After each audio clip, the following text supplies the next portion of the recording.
नमस्कार दोस्तों, मैं राजेश कपूर टेक टॉक्स के इस नए एपिसोड में आप लोगों का फिर से एक बार बहुत बहुत स्वागत करता हूं। टेक टॉक्स में हम लोग ने बहुत सी चीज़ों की चर्चा करी। गैप्स के बारे में हम लोग आपको बताते ही रहते हैं। गैप्स क्या होते हैं ये भी हमने आपको समझाया। हम लोग ये भी जानते हैं कि उन गैप्स को भरने के लिए हमारे साथ एक्सपर्ट्स का होना कितना ज़रूरी है, और उन एक्सपर्ट्स को हम आपसे समय समय पर मिलवाते भी रहते हैं। लेकिन दोस्तों, क्या आप ये जानते हैं कि जब हम लोग गैप्स की बात करते हैं तो एक्चुअली में हम लोग बात करते हैं सिक्योरिटीज की। एक्चुअली में हम लोग बात करते हैं उन थ्रेट्स की जिनको भरना बहुत जरूरी है, जिनको भरने के लिए एक्सपर्ट्स हमें समझाते हैं नए नए तरीके। ऐसे ही कुछ तरीके समझाने के लिए आज हम आपके साथ जुड़े हैं, जिनको हम लोग समझेंगे अपने एक्सपर्ट से। डॉक्टर नवीन धाम तो हमारे साथ रहते ही हैं। आइए पहले उनका स्वागत कर लें। डॉक्टर नवीन धाम, आपका बहुत बहुत स्वागत है इस नमस्कार। स्पेशल एपिसोड में सर, जिसमें आप हमारे को कुछ सिक्योरिटीज के नए तरीके बताने वाले हैं, साइबर सिक्योरिटीज से। सो ये एपिसोड दर्शकों बहुत ज्यादा खास होने वाला है। इसको जरूर और जरूर संभाल के रखिएगा, बिकॉज हम आपको मिलवाने वाले हैं एक यंग एंटरप्रेन्योर से, प्लस एक यंग साइबर सिक्योरिटी एक्सपर्ट से, जिनका नाम है शौर्य कपूर। आइए शौर्य जी का स्वागत कर लें। शौर्य, आपका बहुत बहुत स्वागत है हमारे इस शो में। Thank you for inviting me. दोस्तों, हम लोगों ने आपको ये बताया है कि GISPL एक वो फोर्स रही है जिसने इस सीरीज को बनाने की हमें सजेशन दी, और हम लोगों ने इस सीरीज के अंदर जोड़ा क्लाउड एक्सेस, एक ऐसा प्लेटफॉर्म जहां हर प्रकार की सिक्योरिटी आपको उपलब्ध मिलती है। अपने डेटा की सिक्योरिटी और प्लस आपकी स्पीड जो है जिस पे आप काम करना चाहते हैं, वो सब चीजें आपको बिल्कुल सिक्योर ढंग से चलाने को मिलती हैं। पर हम लोग आपको ये भी आज बताना चाहते हैं कि इन्हीं दो धुरंधर कंपनीज ने फैसला किया मार्केट में कुछ ऐसे साइबर सिक्योरिटी टूल्स को लेकर आने का, जिससे आपका साइबर वर्ल्ड और ज्यादा सिक्योर होने वाला है। तो एक एक करके जानते हैं उन टूल्स के बारे में, लेकिन सबसे पहले हम समझने की कोशिश करेंगे शौर्य से कि वज्रवान क्या है और क्लाउड एक्सेस में उनका क्या रोल है। शौर्य, क्लाउड एक्सेस कब फॉर्म करी गई और वज्रवन क्या है? जी, सो क्लाउड एक्सेस फॉर्म करी गई करीबन 12 साल पहले, जब क्लाउड का इतना कोई नाम भी नहीं था इंडस्ट्री में। एंड तब भी जो है एक पर्सपेक्टिव था कि कुछ ऐसा जो है मार्केट के अंदर होना चाहिए, कुछ ऐसा हम सर्विस प्रोवाइड कर सकें इंडस्ट्री को जो कि रेवोल्यूशनरी हो, जो ऐसी सर्विस हो जो कि लोगों का काम आसान करे। तो तब हमने जो है वो देखा कि फाइनेंशियल जो डेटा होता है उसकी यूजेज बहुत बढ़ रही है। डिजिटाइजेशन जो है वो काफी बढ़ रही है वर्ल्ड में, एंड खासकर इंडिया में। एंड इंडिया जो है एक बड़ी यूनिक सी मार्केट है जहाँ पे ऑर्गेनाइज अनऑर्गेनाइज दोनों ही कंपनी साथ में काम करती हैं। सो फाइनेंशियल डेटा की सिक्योरिटी वहाँ बहुत इंपॉर्टेंट है। तो हमने 12 ईयर्स पहले फाइनेंशियल डेटा को सिक्योरली ओवर क्लाउड वर्क करने के लिए क्लाउड एसेस का निर्माण किया। एंड क्लाउड एसेस जो है वो इंडिया की, मैं कह सकता हूँ कि नंबर 1 कंपनी है in terms of offering security over cloud. And it is India's own cloud platform. And वहीं से फिर जो है I am masters in cyber security. I have done my post graduation in cyber security. So my inclination has always been towards looking for security products. So now we have started with Vajravan. वज्रवन के पीछे भी same perspective था कि India की need को समझना, India की growing जो इकोनॉमी है, इंडिया की जो ग्रोइंग बिजनेसेस हैं, उनको एग्जैक्टली क्या नीड है एंड क्या सिक्योरिटी ऑफरिंग्स जो हैं वो एग्जिस्ट करनी चाहिए लेकिन नहीं करती हैं। उनको पहचान के ऐसे प्रोडक्ट्स को लाना मार्केट के अंदर जो कि बिजनेस को सिक्योर भी करेंगे और उनकी मदद भी करेंगे और ग्रो करने में। सो हमारे माननीय प्रधानमंत्री जी ने भी डिजिटल इंडिया लॉन्च किया। तो इसी सोच के अंदर फिर हमने जो है वज्र वन भी शुरू किया है। जी। सो शौर्य, आप एक बहुत ही यंग एंटरप्रेन्योर हैं, और अभी आप ऐसा लगता है कि जैसे अभी कॉलेज से ही निकले हों। तो साथ में अभी कह रहे हैं आप मास्टर्स हैं साइबर सिक्योरिटी के अंदर। सो आपको नहीं लगता कि सिक्योरिटी जैसे सब्जेक्ट के अंदर एक्सपीरियंस एक बहुत मायने रखती है चीज? जी बिल्कुल, एक्सपीरियंस काफी मैटर करता है। एक्सपीरियंस हर एक फील्ड में काफी मैटर करता है। सिक्योरिटी की फील्ड में एक्सपीरियंस के साथ में अपडेट रहना भी बहुत जरूरी है to the newer technologies that are coming up. So अगर हम पिछले 5 साल की बात करें, so we have seen UPI come up in India, we have seen digital transactions happen more. So अब ये नई टेक्नोलॉजी है और जिस स्केल के ऊपर ये ग्रो करी है वो स्केल नया है, नए चैलेंजेस है। सो एक्सपीरियंस आपको एक अच्छा हेड स्टार्ट देता है टू आइडेंटिफाई अर्ली कि क्या क्या सिक्योरिटी गैप्स आ सकते हैं। लेकिन साथ ही में अगर जब तक आप नए टेक्नोलॉजी के साथ में अपडेटेड नहीं है, तब तक एक्सपीरियंस जो है वो थोड़ा सा एक बैक सीट ले लेता है।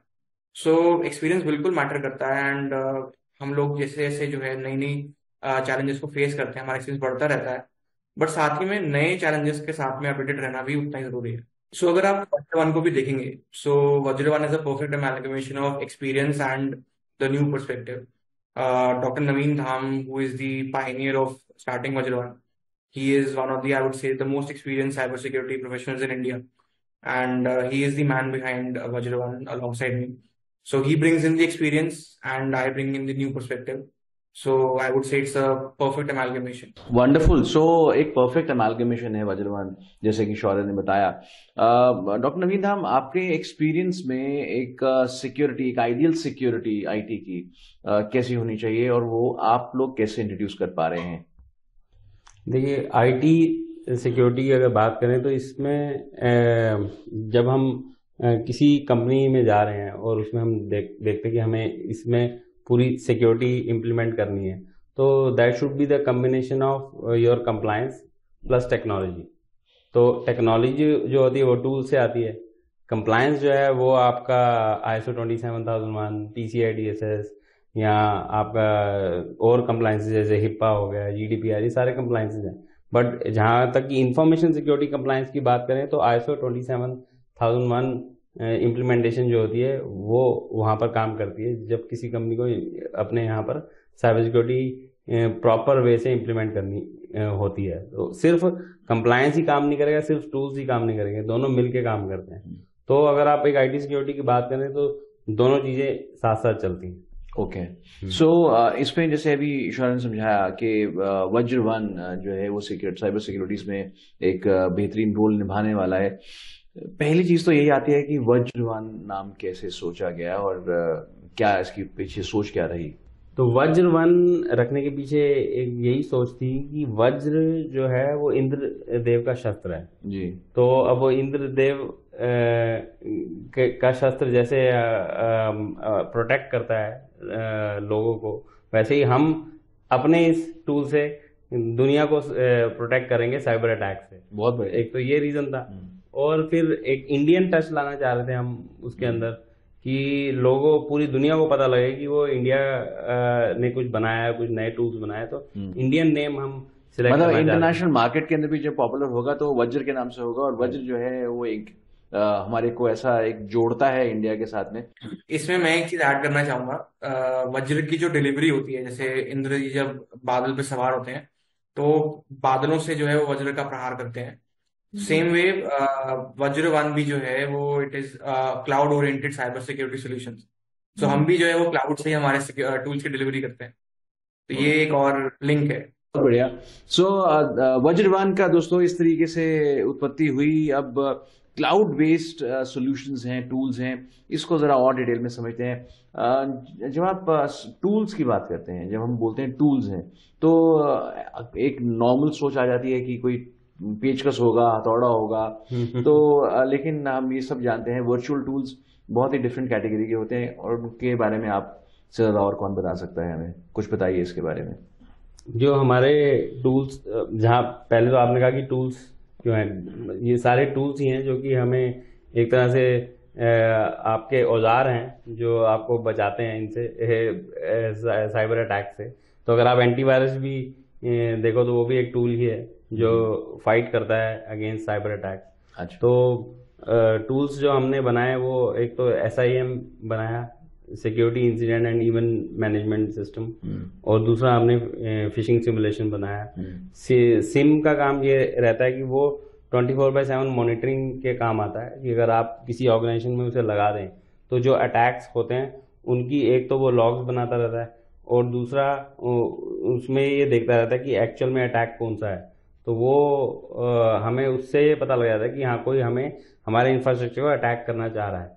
तो जो मॉनिटरिंग करने वाला सामने बैठा है तो उसको देख के ही पता लग जाता है कि हाँ, यहाँ पर कुछ मैलिशियस एक्टिविटी हो रही है, और उसको हम एकदम पकड़ के मिटिगेट कर देते हैं और उस अटैक को स्टॉप भी कर सकते हैं। कुछ रियल टाइम सिनेरियो से समझाएंगे सर इसको और डिटेल में?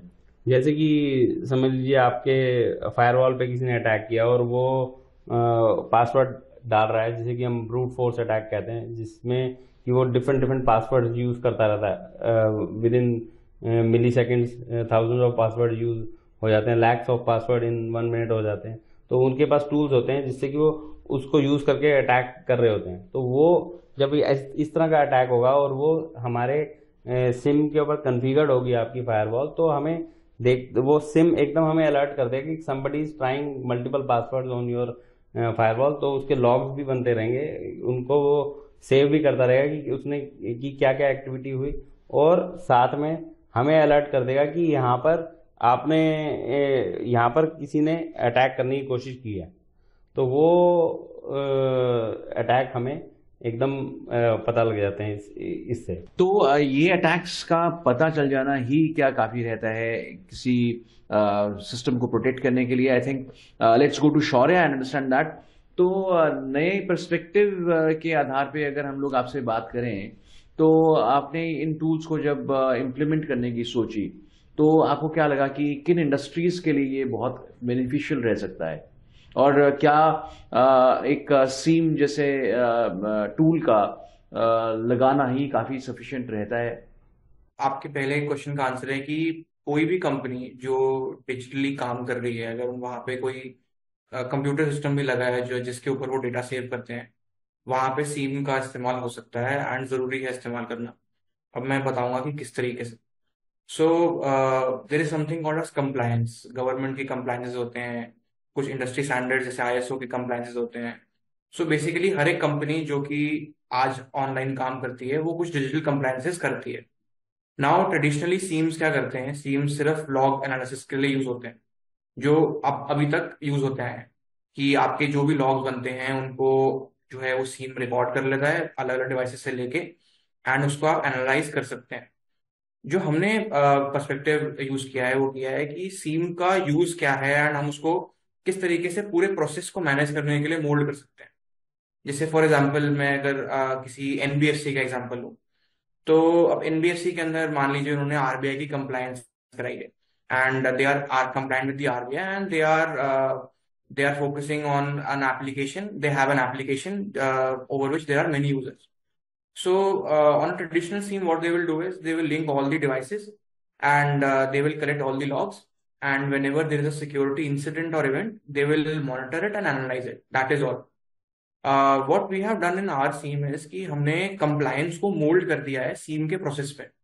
So whenever you import your infrastructure into the SIEM, so जैसे अगर RBI की compliance है तो RBI के compliance के जो अलग अलग rule sets हैं वो उनके पूरे इंफ्रास्ट्रक्चर को उस रूल सेट के अंदर डिवाइड कर देगा एंड इम्प्लीमेंट कर देगा प्रॉपर कॉन्फ़िगरेशन को। सो फर्स्ट हम डिटेक्ट कर लेंगे कि अगर कोई मिसकॉन्फ़िगरेशन है तो वो आइडेंटिफाई हो जाएगी, अगर कोई हार्डवेयर में नॉन कंप्लायंस का पॉइंट है तो वो आइडेंटिफाई हो जाएगा।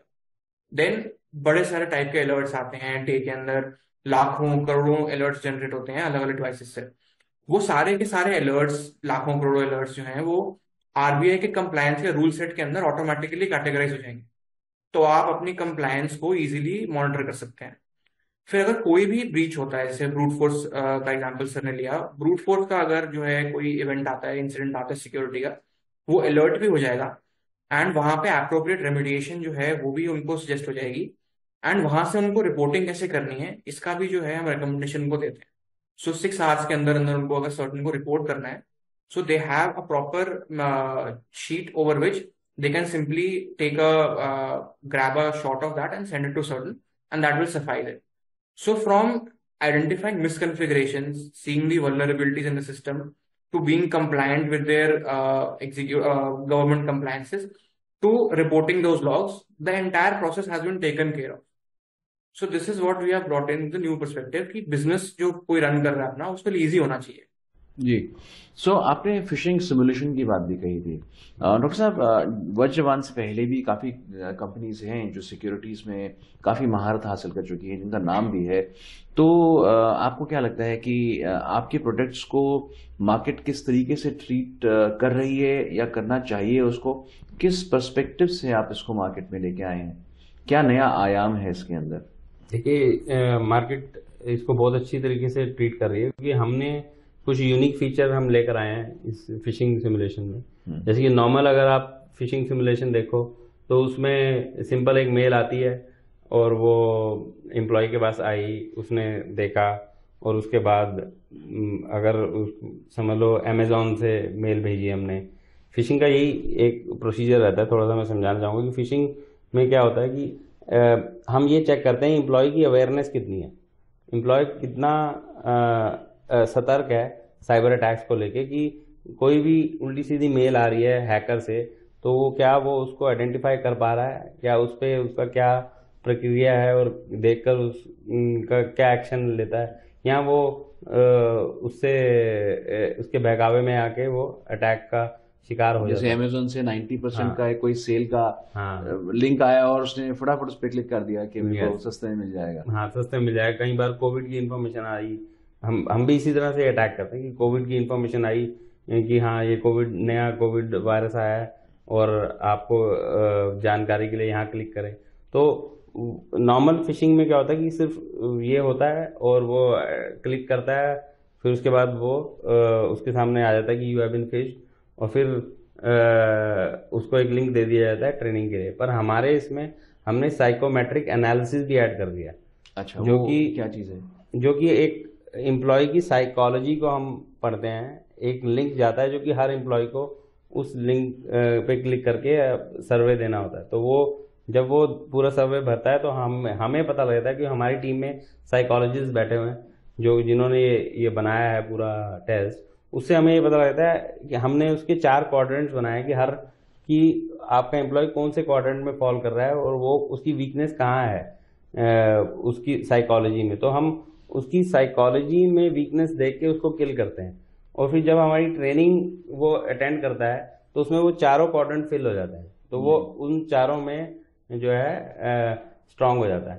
तो हम जो है एम्प्लॉय के ब्लड में इंजेक्ट कर रहे हैं ट्रेनिंग को इस पर्टिकुलर एनालिसिस के थ्रू।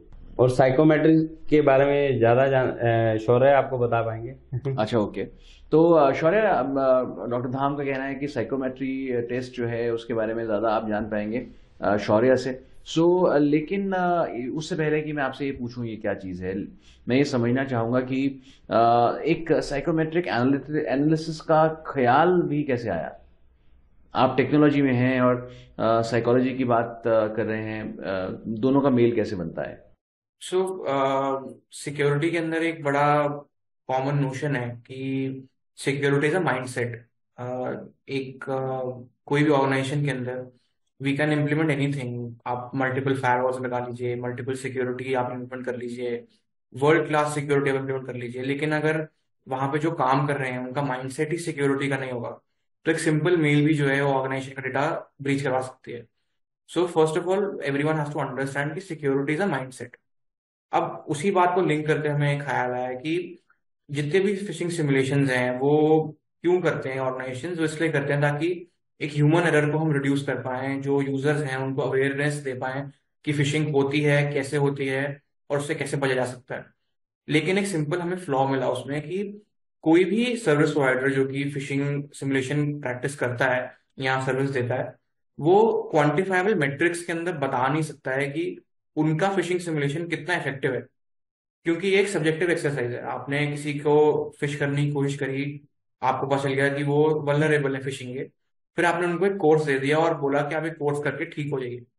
लेकिन ऐसा बिल्कुल पाया जाता है कि जब नेक्स्ट ईयर इसी एक्टिविटी को दोहराया जाता है तो मेजोरिटी यूजर्स फिर से फिश हो जाते हैं। सो इफेक्टिवनेस अगर हमें पकड़नी है किसी ऐसी एक्टिविटी की जो कि मेंटली ट्रेन कर रहा है आपको टेक्निकली अवेयर होने के लिए, so we need to target the psychology as well.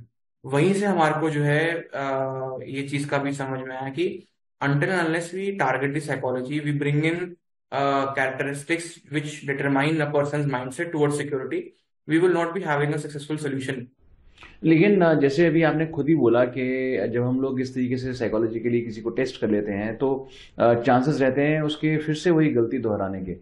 तो इसको किस तरीके से और ज़्यादा मिनिमाइज किया जा सकता है, आप क्या समझते हैं कि गलती दोहराई ना जाए? क्योंकि गलती जब तक दोहराई जा रही है तब तक वो एक्चुअली में एक बहुत ही सीरियस मिस्टेक होती है।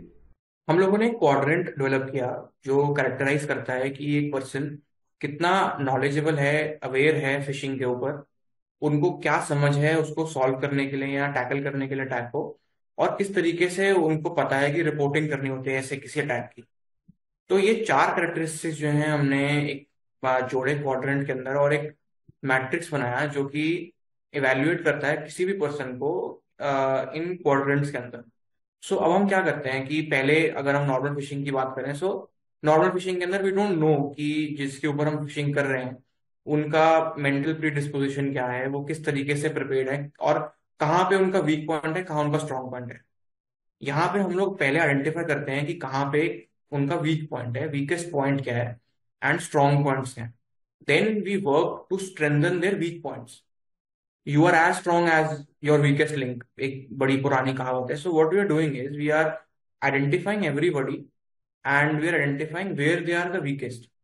जब हमें पता चल गया कि अच्छा ठीक है यहाँ पे आपकी कमजोरी है, आपको रिपोर्टिंग प्रॉपर नहीं आती है इसलिए फिशिंग अटैक्स हो भी जाते हैं, तो उनको रिपोर्ट नहीं किया जाता, रिपोर्ट नहीं करते हैं तो फिर से हो जाते हैं, ये एक ड्रॉबैक मिला हमारे को। तो हम जब ट्रेनिंग इंप्लीमेंट करेंगे, जब हम सिमुलेशन इंप्लीमेंट करेंगे, हम उनके वीक पॉइंट्स के ऊपर ज्यादा काम कर पाएंगे। तभी मैंने बोला कि quantifiable metrics are very important. उसी से पता चल जाएगा हमको कि कितना इफेक्टिव है हमारी सिमुलेशन और ट्रेनिंग की एक्टिविटी। सो हम लोग उसी एक्टिविटी को और एफिशिएंट बनाने के लिए प्रैक्टिस कर रहे हैं। बहुत खूब है डॉक्टर साहब, लेकिन यहाँ सवाल एक चीज़ का उठता है, हमारे दर्शक देख रहे हैं और डेफिनेटली हमारी जो कम्युनिटी है वो काफ़ी टेक्निकल बैकग्राउंड से भी आती है। तो यहाँ एक ये प्रश्न उठता है कि ऐसी चीज़ों को इम्प्लीमेंट करना कितना एक्सपेंसिव रहता होगा किसी एक ऑर्गेनाइजेशन के लिए? हाँ, जो जितने भी आप प्रोडक्ट्स देखोगे ना इसमें साइबर सिक्योरिटी में जो आ रहे हैं इंडिया में, वो सारे बाहर की कंपनीज यहाँ पर इंट्रोड्यूस कर रही हैं, और वो उसकी प्राइसिंग भी डॉलर्स में होती है। तो अगर डॉलर प्राइसिंग होगी तो ऑब्वियसली सबको महंगा ही पड़ेगा। तो इसलिए हमने ये मेक इन इंडिया प्रोडक्ट बनाया जो कि इंडिया में ही बना है और इंडिया के लिए ही बना है। तो प्राइसिंग भी हमने इंडिया के हिसाब से ही रखी है। और मैं नहीं मानता कि अगर 100-150 रुपये अगर एक एम्प्लॉय पे आप खर्च रहे हो तो वो बुरी इन्वेस्टमेंट है। बहुत खूब। और ये एक सेशन बहुत ही इंटरेस्टिंग रहा जिसके अंदर हम लोगों ने ये समझने की कोशिश करी कि हम लोग गैप्स की बातें इतनी करते हैं, हम लोग ये बात करते हैं कि टेक्नोलॉजी बहुत ही तेजी से बदल रही है, लेकिन उतनी तेजी से हमारा माइंडसेट नहीं बदलता, तभी कहीं ना कहीं थ्रेट्स भी उत्पन्न हो जाते हैं। लेकिन आज इन 2 एक्सपर्ट्स से मिलके ये समझ में आया कि यदि थ्रेट्स के ऊपर कोई सोच विचार कर रहा है तो सिक्योरिटीज पे भी उतना ही कोई ध्यान दे रहा है। दोस्तों, इस इंटरेस्टिंग से टॉपिक को आपने कितना पसंद किया, नहीं किया, ये हमारे को लिख के जरूर भेजिएगा। कैपिटल 1 लगातार अपने नंबर्स को यहाँ दर्शाता रहता है, आप हमसे संपर्क में आके हमें ये चीजें बता सकते हैं। साथ ही में इन दोनों एक्सपर्ट्स के नंबर यदि मैं नहीं दूंगा तो बहुत ही ज्यादती होगी, बहुत ही नाइंसाफी हो जाएगी। तो डॉक्टर धाम के नंबर मैं यहाँ पर फ्लैश कर रहा हूँ। डॉक्टर धाम एक सिक्योरिटी एक्सपर्ट हैं, कंप्लायंस एक्सपर्ट हैं, और लगातार कंपनीज को सजेशंस देते रहते हैं कि उनके कंपनीज क्या क्या चीजें और अडाप्ट करें मोर सिक्योर होने के लिए। और शौर्या कपूर, जो यहाँ पर मैं उनके नंबर्स फ्लैश कर रहा हूँ, क्लाउड एक्सेस के डायरेक्टर हैं और वज्रवन के को फाउंडर हैं। उन्होंने भी बताया कि किस तरीके से नए पर्सपेक्टिव्स यदि अगर इंट्रोड्यूस किए जाएं तो बदलती दुनिया के अंदर बदलाव लेके आना बहुत ही आसान हो जाता है। तो जुड़े रहिए दोस्तों टेक्नोलॉजी की इस दुनिया के साथ में। टेक टॉक्स में हम लोग ऐसे ही टेक्नोलॉजी एक्सपर्ट्स के साथ में हर हफ्ते मिलते हैं, आपसे रूबरू करवाते हैं। तो हमारा ये एपिसोड आपको कैसा लगा, आप और क्या चाहते हैं हमारे इस सेशन से, हमें जरूर लिख भेजिएगा। तब तक के लिए धन्यवाद।